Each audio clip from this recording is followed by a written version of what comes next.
Chicos, bueno, este, he trabajado con dos grupos, con tres grupos, y les quería aclarar, ¿no? Que para poder trabajar esa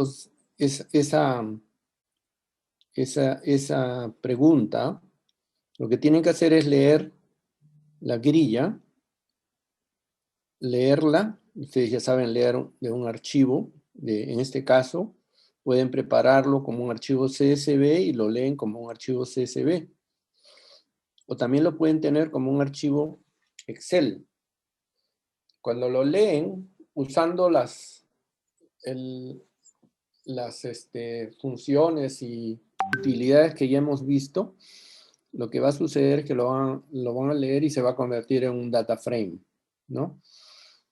Un data frame es un arreglo de variables juntas, ¿no? Que están como columnas. Cada variable tiene su cabecera, su nombre de variable. Además que puede tener distinta característica, pueden ser de distinto tipo, ¿no?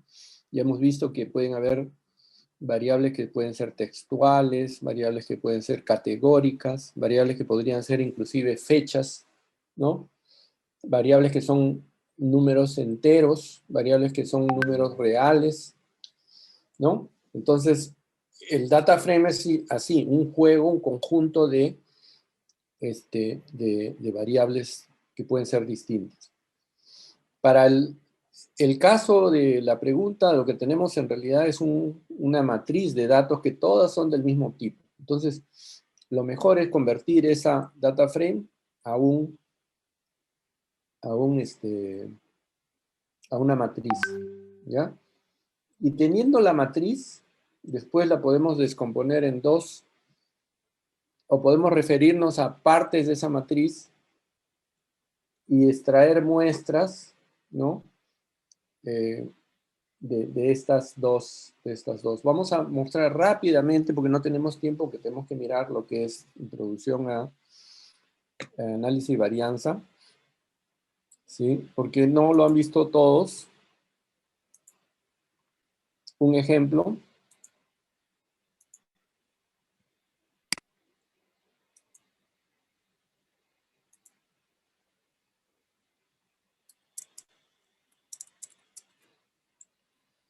Ya, esta es una...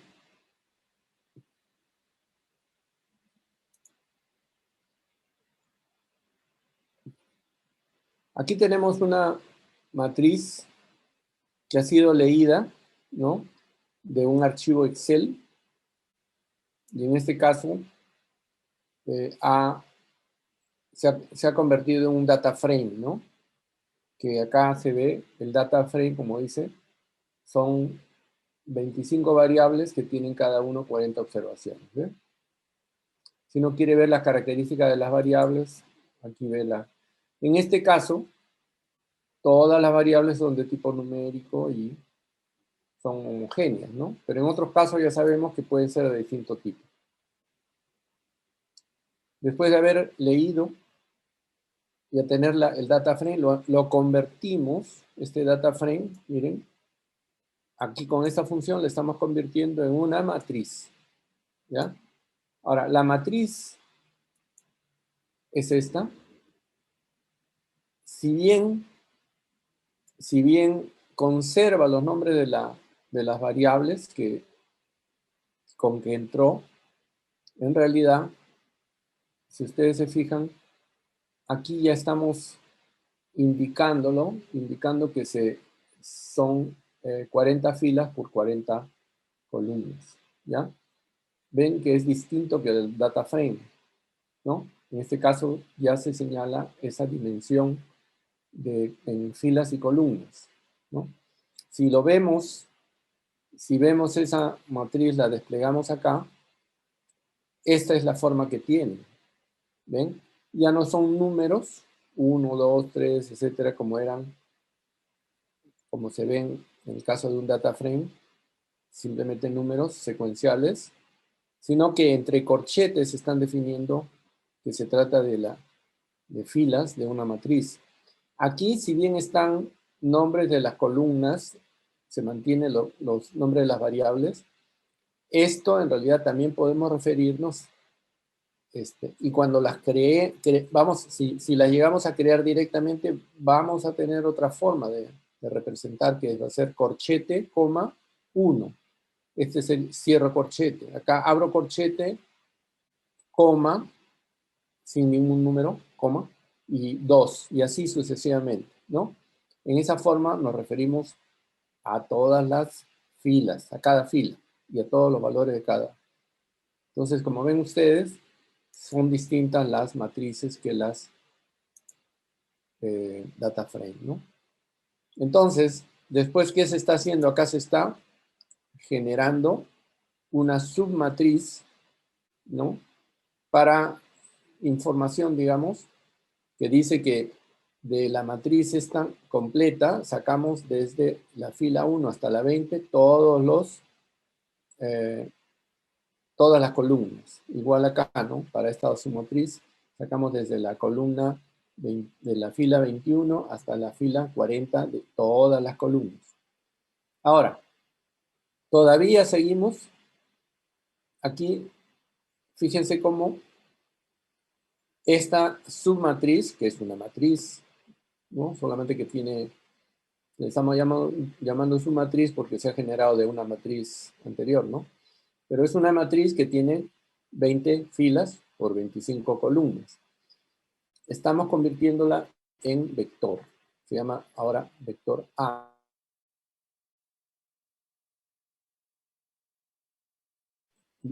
V para la segunda parte. Son vectores.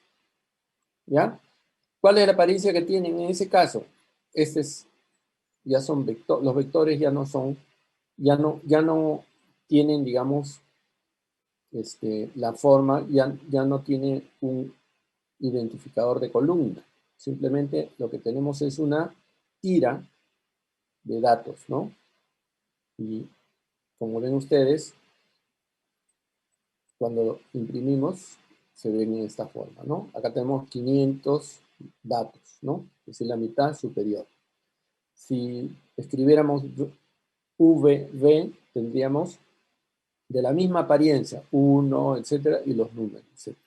Entonces, estos son los dos vectores, y esos vectores los usamos para sacar desde adentro de ellos muestras. Una muestra aleatoria. En este ejemplo dice 31, la pregunta es con 20, o la indicación que se les ha dado es con 20. Acá este 31 se cambia. Si ustedes se fijan en la ayuda, ¿no? Cuando ustedes escriben la función, en primer lugar va el vector que contiene los datos, ¿sí? En segundo lugar va el tamaño de la muestra que se va a sacar de este vector, ¿sí? En tercer lugar, uno le indica si se trata de una muestra con reemplazo o sin reemplazo. Eso es lo que estamos haciendo acá, ¿ya? Entonces, esto ha salido, en este caso sería para la muestra de, acá tendría que cambiarlo por 20, que sale del vector VA, y otros 20 que salen del vector VB, y tendríamos las dos muestras, muestra 1 y muestra 2, ¿ya? El resto es conocido, porque ustedes ya lo han trabajado en el script anterior, ¿no? El script anterior, que está también en el aula virtual, tiene todas las, por ejemplo, esta es una comparación de medias, ¿no? Que es lo mismo que van a hacer aquí. Entonces, ya se sabe que para hacer una comparación de medias, primero, bueno, ya sabemos que podemos tener hay varias estadísticas de prueba, y va a depender del tipo, en este caso, por ejemplo, una de las diferencias es si se trata de dos muestras que provienen de poblaciones con homogeneidad de varianza entre las dos. Entonces, en ese caso, la prueba es un tipo, pero si las dos poblaciones son heterogéneas en cuanto a su varianza, entonces tenemos que hacer otro tipo de prueba. Y acá, si se trata de dos poblaciones con varianza distinta, acá esto tendría que cambiarse.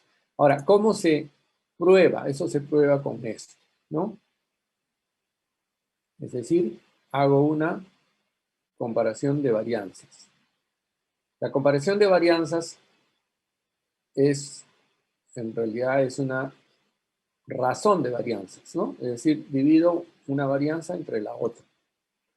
Y si las dos varianzas fueran iguales, si fueran idénticas, el resultado de esa razón sería igual a 1. Ahora, cuando no es igual, se va a ir alejando del valor 1. Y conforme se aleja de ese valor, va a llegar un momento en que transpone un límite, ¿no? El límite que sería el valor crítico. O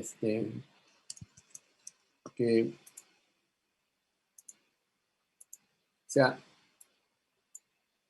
este es digamos, esta puede ser F, ¿está bien? Bueno, no me gusta eso, lo voy a borrar.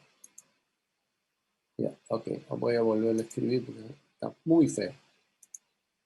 ¿Ya? Entonces vamos a escribirlo con un poquito más de cariño. Vamos a ponerle la forma que tiene normalmente F. ¿Sí? Vamos a poner F acá para representar el eje de las abscisas. Vamos a decir que este es el valor crítico y este valor crítico es el valor de F, ¿no? Que corresponde a 2 grados de libertad. Ya saben que cuando uno habla de F, lo que está haciendo es una razón de varianzas, ¿no? Entonces está dividiendo la varianza 1 entre varianza 2. ¿Está bien? Varianza 2. Esta varianza salió de una muestra con un tamaño determinado. Es decir, podemos decir que sería S al cuadrado de la muestra 1 y acá tendríamos S al cuadrado de la muestra 2. ¿Ven? Y cada muestra tiene su tamaño de muestra. Cuando uno busca en la tabla de F, siempre va a tener que estar mirando 2 grados de libertad. Uno por el tamaño de la muestra del numerador y otro por el tamaño de la muestra del denominador. En realidad lo que mira es grados de libertad, que ya saben que es n-1, ¿ya? Según eso, entonces, vamos a tener una forma de curva. Y según su forma de curva de f, entonces va a tener este valor crítico, va a estar más hacia la derecha, más a la izquierda, depende. Pero es el valor crítico, ese valor corresponde a una probabilidad de que aquí, a partir de ese valor, tengamos un alfa, el alfa, ¿ya? El alfa, que es el nivel de significancia de la prueba, ¿no? Que normalmente, ya sabemos, en forestales vamos a usar 0,5, pero que puede ser distinto, ¿ok? ¿Entienden? Esa área que hay acá es 0,05, ¿ok? Y este sería el valor crítico, ¿ya? El valor crítico sería el que marca esta posición.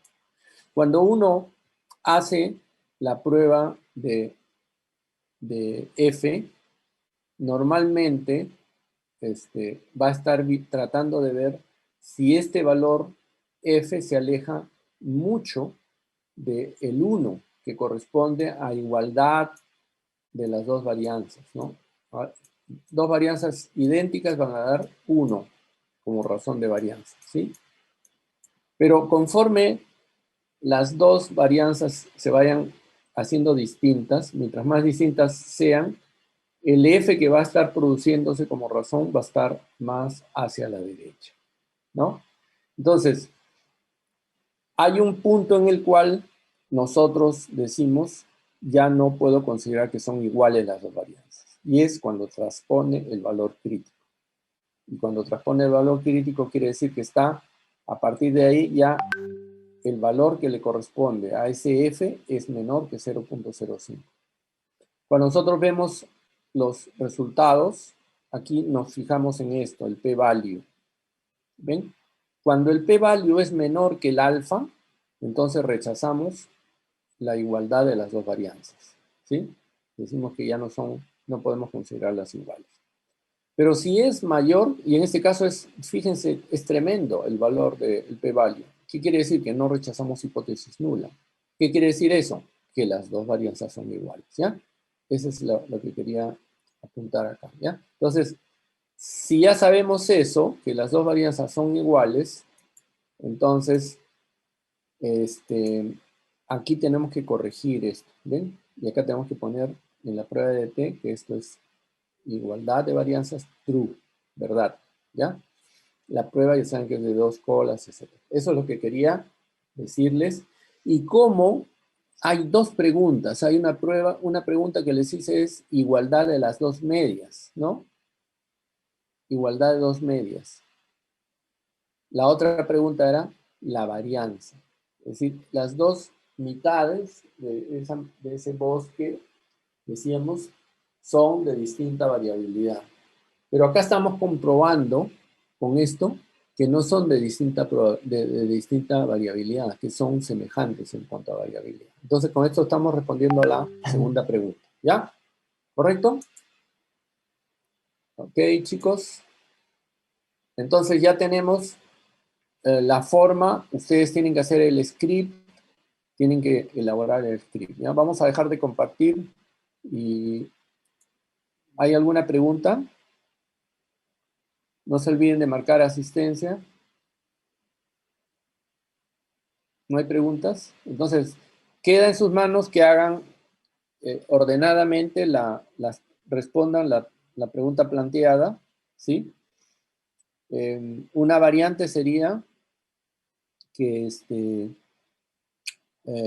que no sean, bueno, en este caso hemos dicho la mitad nomás, ¿no? La mitad y mitad. Podríamos decir que la cuarta parte superior versus la cuarta parte inferior. Como ustedes verán, el hecho de que ya tomemos desde el 1 hasta, ¿cuál sería la cuarta parte? Hasta el 10, ¿no? Hasta la fila 10, de 1 a 10. Y la cuarta parte inferior, ¿qué sería? Del 50, del 40 al 50, ¿no? Perdón, del 30 al, sí, de la fila 30 o 31 hasta la fila 40. Y si ustedes se fijan en este caso, ya vamos a tener como que no hay continuidad, ¿no? Hay parcelas de arriba y parcelas de abajo que están separadas por las del medio. Entonces van a sacar dos muestras y van a comparar. Y vamos a decir que la calidad de sitio, vamos a decir así, ¿no? La calidad de sitio de las parcelas del bosque de la parte superior es mejor que la calidad de sitio del bosque de la parte inferior. Y ustedes van a hacer la comparación de las dos, ¿ya? ¿Ok? Entonces eso también queda como en sus manos para que la hagan el script. Ok, vamos a mirar lo que es análisis de varianza y experimentación, que es algo importante. Vamos a compartir pantalla.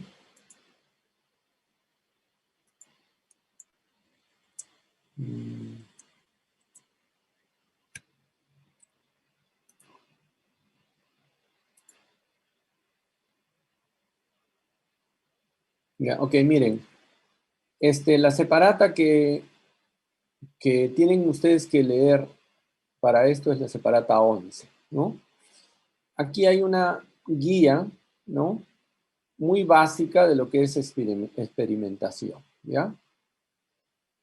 Está, digamos, una secuencia de cómo se hace normalmente un experimento, ¿no? Se documenta, etcétera, ¿no?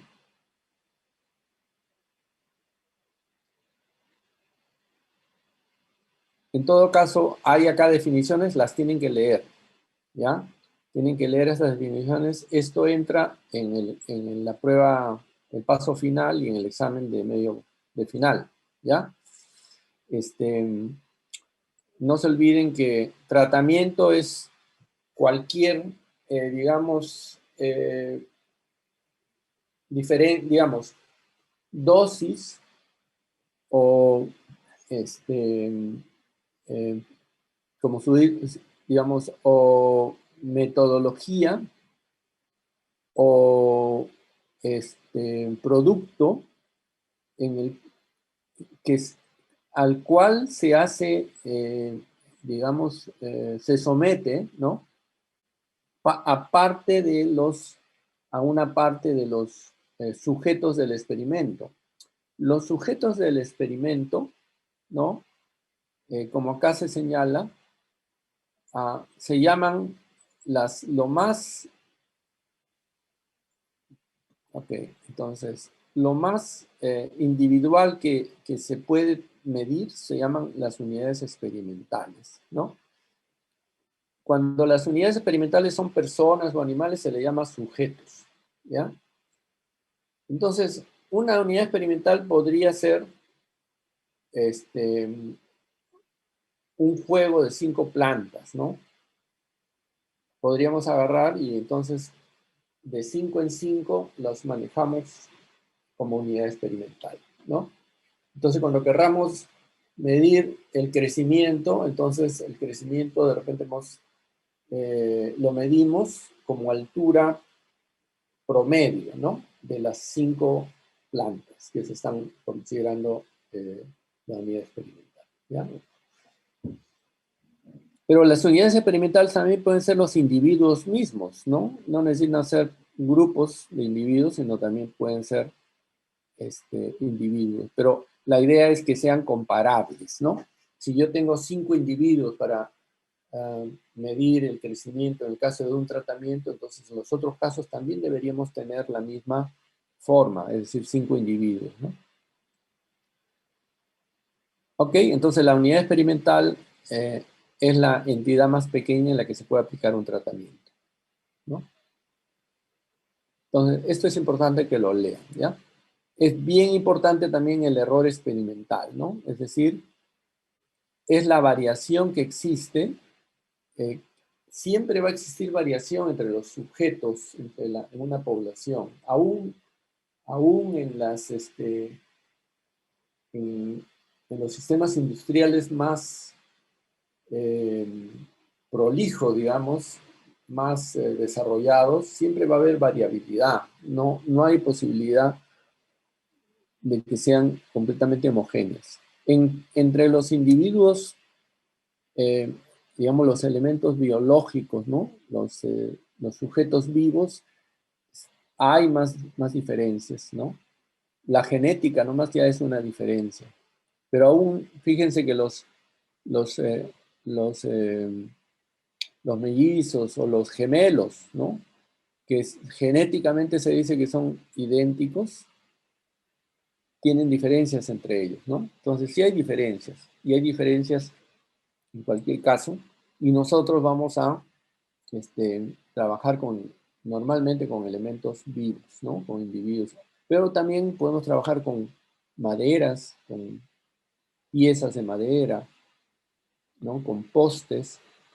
Inclusive podemos considerar que los sujetos pueden ser los casos podrían ser operaciones, ¿no?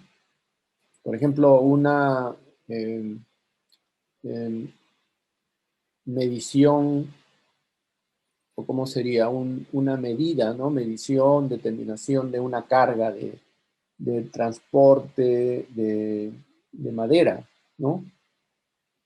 Entonces, de repente, implica que hay que retirar la madera, digamos, descargar de un transporte, y hay que hacer esa operación, y hay que además registrar, anotar, marcar, etc.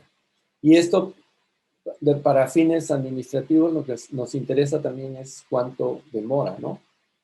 De modo que estadísticamente de repente podemos estar necesitando saber un promedio y una variación, ¿no? Que, en el tiempo que toma esa operación, ¿no? Se dan cuenta entonces que los sujetos pueden ser de diverso tipo, ¿ok? Entonces léanse por favor esto. Acá hay una cosa bien importante que quiero decirles, ¿ya? Fíjense, cuando nosotros hemos estado haciendo, vamos a, me parece que puedo hacer una, no, acá no tengo. Bueno, no importa, lo voy a hacer acá. Cuando nosotros hacemos una comparación, ¿no? De dos medias, ¿no? Entonces, digo yo, la hipótesis en este caso podría ser que mu sub 1 es igual que mu sub 2, ¿no? Cuando nosotros hacemos esta hipótesis, ¿no? Siempre vamos a tener un nivel de significación, ¿no? Es decir, va a haber implicado un nivel alfa, ¿no? Que lo que representa esto es la probabilidad de que nos equivoquemos, ¿no? Al hacer la prueba y tomar la decisión podemos equivocarnos, ¿no? Es decir, los datos, una prueba bien hecha, por, por el hecho de que la conformación de la muestra es completamente aleatoria, podría eventualmente ocurrir de que me toca una muestra de esta población y una muestra de esta otra población que son bien distintas y entonces yo tomo la decisión de que esta hipótesis es falsa, ¿correcto? Pero resulta que cuando después tengo ya las dos poblaciones, tengo la oportunidad de ver las dos poblaciones, al final me doy cuenta que son lo mismo, que son idénticas, y yo tomé una decisión de que son distintas. ¿Qué pasó? Entonces cometí un error tipo 1, ¿no? Error tipo 1, que es rechazar una hipótesis que era cierta, ¿no? El error tipo 1 va a estar asociado siempre con un alfa, ¿no? El alfa puede ser 0.1, 0.05, como hemos dicho que es lo más común en forestales, ¿no? Entonces, ahora, supongamos que yo tengo, en este caso puede ser, yo digo, el crecimiento de mis árboles a los cuales yo les eché, los regaba cada 2 días, ¿no? Versus el crecimiento de los árboles que yo los regaba cada 4 días, ¿no? Como se dan cuenta, esta es una comparación de dos,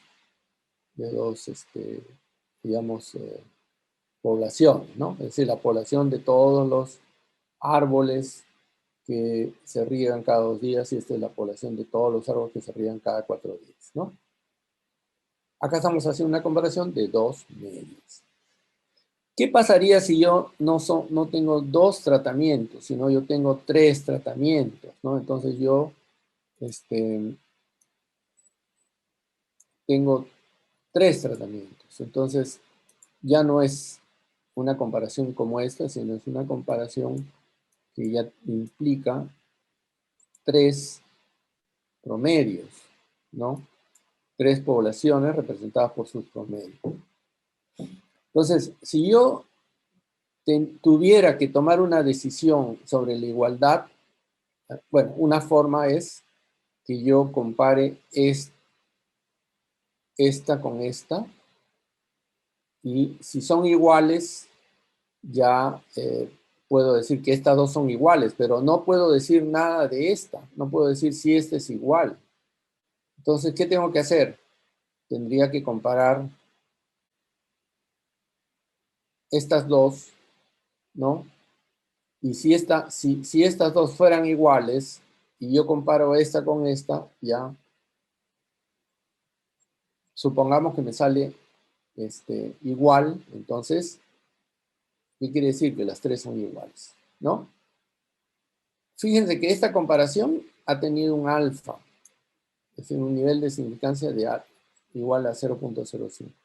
Y esta otra ha tenido, vamos a decir, una comparación, vamos a llamarla A, y una comparación B, dos comparaciones hechas, ¿no? Cada una de ellas tiene un nivel de probabilidad. Este tiene 0.05. Y ustedes saben que cuando comparamos o cuando hacemos dos,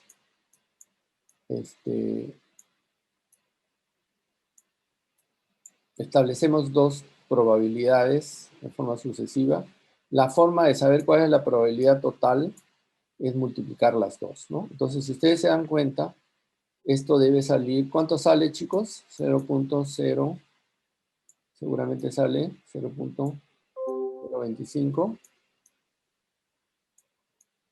o no sé cuál sale. ¿Qué sale?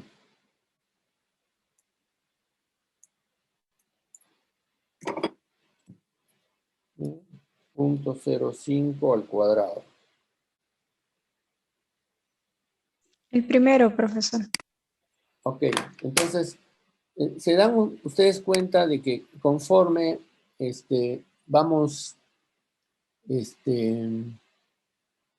sí, conforme hacemos comparaciones individuales, ¿no? Vamos a ir, bueno, vamos a revertir esto. O sea, esto es el nivel alfa, ¿no?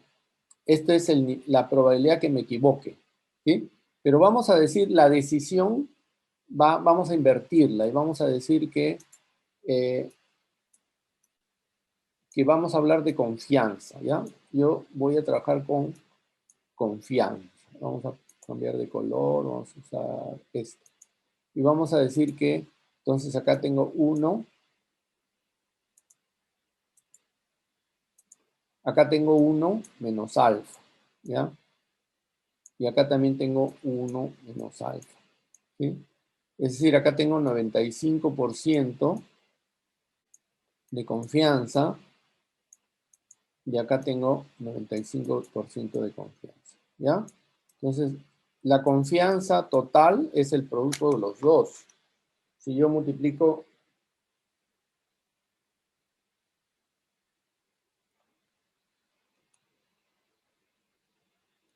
me sale 90%, ¿ya? Entonces, la confianza que yo tengo, la confianza es una probabilidad de que ocurra algo antes de que se realice, ¿ya? Entonces, yo, para hacer esta prueba, yo tengo de estas, comparación de estas dos, yo tengo un 95% de confianza en que mi decisión va a ser correcta, ¿sí? Pero cuando ya tengo dos comparaciones, ya mi confianza ya va a ser, en este caso, 0.90, ¿no? 90.25. ¿Sí? Si yo quisiera mantener mi nivel de confianza, tendría que tener, de repente, elevar, ¿no? El nivel de confianza de cada una de las dos comparaciones. ¿Ven? Eso va para que se pueda elevar. Bueno, al hacer eso, lo que va a suceder es que voy a necesitar trabajar de repente con muestras más grandes, ¿no? Y de esa manera obtener niveles de confianza mayor. Hay un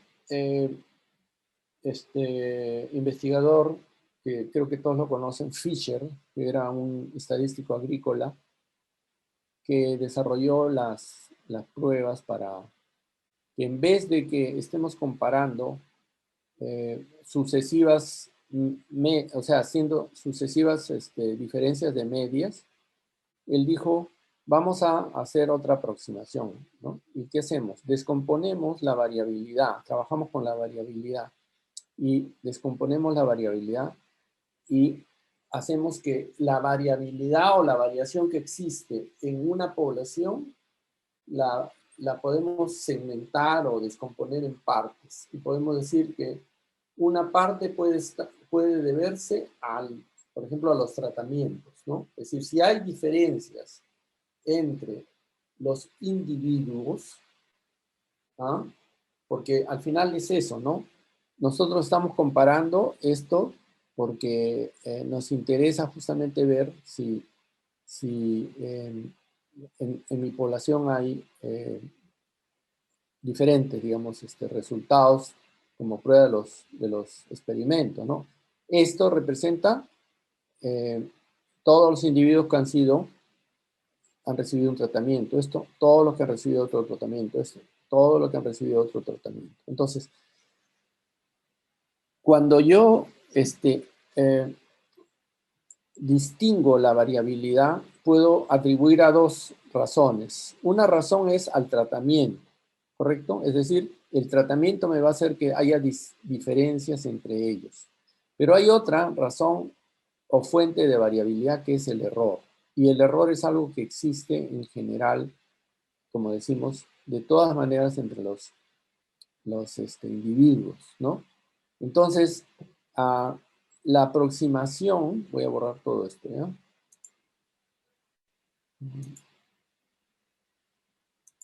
Que se hace en ese caso es, miren, el análisis de la varianza es que descomponemos, ¿no? La variabilidad en estos componentes, ¿no? La variabilidad que se atribuye al tratamiento y la variabilidad que se puede atribuir al error, ¿ya? Y entonces, esa sería la variabilidad total, ¿no? La suma de cuadrados total. Ahora, fíjense que si ustedes se fijan, esto ya lo hemos visto al desarrollar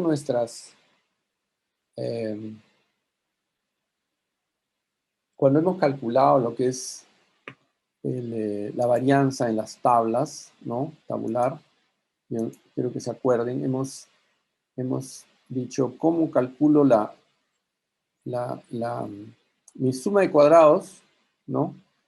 En este caso es de tratamiento, pero mi suma de cuadrados por clase, recuerden ustedes, yo tenía acá, era suma de los cuadrados, vamos a ponerlo así, ¿ya? De las clases, por clase, ¿ya? Entonces, ¿cómo calculábamos eso? Calculábamos como la desviación, ¿sí?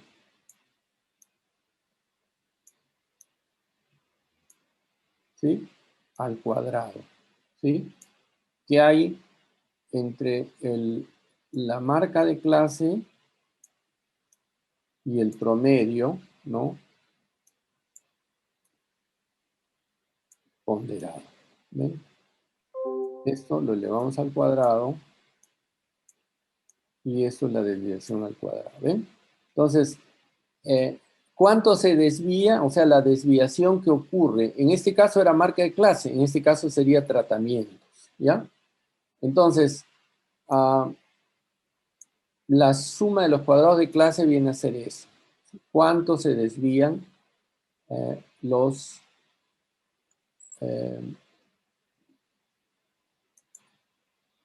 valores? Fíjense, miren. Entonces vamos a ver acá, ¿ya?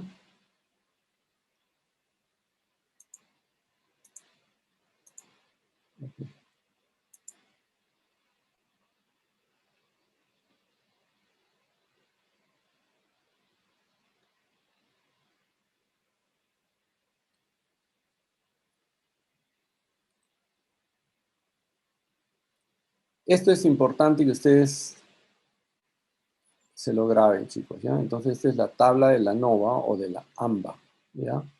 Entonces, la variabilidad total. Si yo, por ejemplo, estoy hablando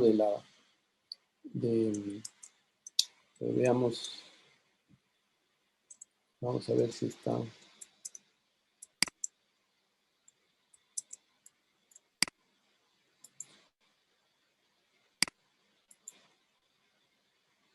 Estamos pasando así. Miren esto. ¿Ven? Tenemos esta población. Y como ustedes pueden ver, ¿no? Bueno, acá se ven los numeritos, pero acá vemos o sea, las tonalidades que nos indican la variabilidad, ¿no? Y como pueden ver, hay variación, ¿no? ¿Ven? Entonces tenemos variación en la población, ¿correcto? ¿Ok? Entonces, ¿cómo determinamos la variabilidad? Aquí, agarramos y le sacamos el promedio y después cada uno de los individuos, ¿no? Vemos cuánto se desvía respecto del promedio, ¿no? Y la medida que empleamos para expresar la variación es la varianza o también la desviación estándar. Y la varianza simplemente, ¿qué cosa es? Es el cuadrado de la diferencia entre el valor que tiene cada individuo y el promedio de la población, ¿correcto? Entonces, elevamos al cuadrado ese valor y toda la suma de los cuadrados, ¿no? Toda la suma de los cuadrados, la vamos a dividir entre n, sacamos un promedio. En el análisis de la varianza, ¿sí? Hacemos lo mismo, pero no lo dividimos todavía. Aquí hemos sacado la suma de los cuadrados, ¿no? ¿Sí? De las diferencias, ¿no? A nivel de tratamiento, ¿sí? Y siempre vamos a tener, no va a ser un n de toda la población, sino van a ser lo que se llaman los grados de libertad.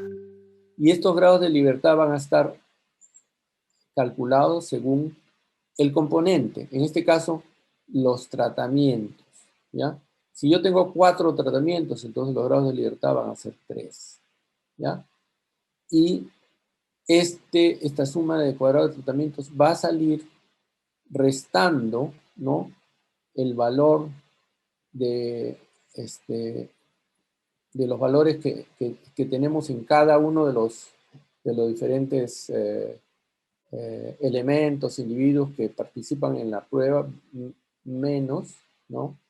El promedio del tratamiento. Entonces tenemos la suma de cuadrados de los tratamientos, ¿sí? Después tenemos la suma de cuadrados del error, ¿sí? Y tenemos la suma de cuadrados total. Entonces, siempre vamos a tener que estos dos suman esto, siempre, ¿ya? Cuando esto lo dividimos entre esto, eso es una varianza, ¿ya? Es una medida de varianza, ¿ya? Y esta es otra medida de varianza. Esta se hace a nivel de tratamiento, ¿sí? Entonces se hace a través de todos los individuos, ¿no? Que entran en la prueba, ¿ya? Entonces tenemos lo que se llama el cuadrado, eso se llama cuadrado medio de tratamientos y ese se llama cuadrado medio del error. Y cuando hemos dividido esto entre esto se vuelve cuadrado medio. Esto es una varianza y esta es otra varianza, ¿ya? Y dividimos dos varianzas. La varianza que atribuimos o la variabilidad que atribuimos a tratamientos y la variabilidad que atribuimos al error, que es lo que queda, ¿sí? Lo que existe de por sí dentro de la población, ¿ya? Esa es o sea, si nosotros hemos, digamos, si existe una diferencia importante entre la variabilidad que se produce entre los tratamientos y la variabilidad que existe de por sí inherente a la población, entonces, ¿qué quiere decir? Que los tratamientos influyen en los individuos y hacen, ¿sí? Que exista una variabilidad entre los tratamientos que es distinta relativamente de la variabilidad total, ¿no? O del error, ¿ya? Esa variabilidad del error que es la que existe entre todos los individuos, ¿ya? Sin considerar tratamientos. Si no influyeran los tratamientos en la variabilidad, entonces esto estaría dando como si fueran iguales, ¿entienden? Este valor del numerador sería muy igual al del denominador. Y en ese caso, no podríamos decir que las dos varianzas se diferencian, ¿ya? No podríamos decir que los tratamientos son distintos, ¿ok? Entonces, esa es, digamos, la prueba. Esto lo vamos a, por favor, esto quiero que lo lean y la siguiente clase lo vamos a ver en la primera hora, ¿ya? Estamos 20, nos quedan, nos queda el viernes y nos queda el martes próximo, ¿ya? Con ustedes. Entonces, el día viernes vamos a volver a tratar esto y vamos a ver algo con R, ¿sí? Y nuestro ejemplo de la grilla lo vamos a ver también para fijar un poco más este concepto del análisis de varianza. Pero es obligatorio que lean esta separada, ¿ya? Vean cómo se la graban, porque nos va a servir para lo que sigue, ¿no? Nuestros pruebas también, porque tenemos, y les voy anunciando, entonces, va a haber un paso que lo vamos a tomar, espero, el día viernes de la semana próxima, es decir, cuando ya no hay clases, porque así lo han establecido las autoridades, pero ese paso va a ser un paso de conceptos, va a ser para marcar falso, verdadero, unir elementos, etcétera. ¿Ya? Va a ser para revisar todos nuestros conceptos y puede haber algunos cálculos, ¿no? Algunos pequeños cálculos y cosas que ustedes pueden responder, obviamente, ¿ya? Entonces, eso es algo que necesito que lo lean. Esto lo tienen que leer como también las separatas iniciales que les di también de distribución. ¿Se acuerdan de distribuciones muestrales, de diferencia de medias también? Significación de medias es algo que no han visto. Lean también significación de medias, es otra separata esencial. Y ya queda también en sus manos el que ustedes deben practicar lo que es o ejercitarse en el uso de R para hacer prueba de hipótesis, ¿ya? Tienen que terminar lo que hemos planteado ahora y tienen que terminar lo que en el aula virtual se les ha dejado, ¿ya? Va a quedar una tarea para la próxima semana que va a ser va a incluir todo lo que es, va a incluir la última, digamos, prueba de hipótesis, pero también prueba de hipótesis con experimentos, ¿no? Con análisis y varianza, ¿ya? Entonces, bueno, hoy día, Kevin, Lourdes, tenemos a las... Sí, la sesión de preguntas de... 4:15, ¿no? Sí, Sí, profesor. Si alguien tiene necesidad de consultar cualquier cosa, lo vemos a esa hora, ¿ya? Profesor, disculpe, había un tema pendiente con dos compañeros. No sé si estarán en sala ahora. Sí, me estaba olvidando. En el aula virtual, en estos 5 minutos que quedan, voy a colocar para ellos dos lo mismo, una misma como tarea, y van a tener desde el mismo tiempo que han tenido ustedes, ¿ya? 1 hora, ¿ya? Para responderlo. En realidad eran 50 minutos, pero yo lo he extendido a que sea 1 hora, ¿ya? Ok, entonces están Williams, Guillaguamán y Abreu, no lo veo. Abregu, sí, Omar, sí, ya lo vi. Entonces, Omar y Williams tienen que dar esa prueba, ¿ya? Entonces, si me demoro un poquito en entrar, me esperan, pero el aula virtual, sí, en el aula virtual ustedes van a encontrar eso inmediatamente. En 5 minutos va a estar eso colocado, ¿ya? Los dos chicos, ¿ya? Me despido porque tengo que hacer eso rápido. Sí, profesor, muchas gracias. Gracias, Lourdes. Recording stop.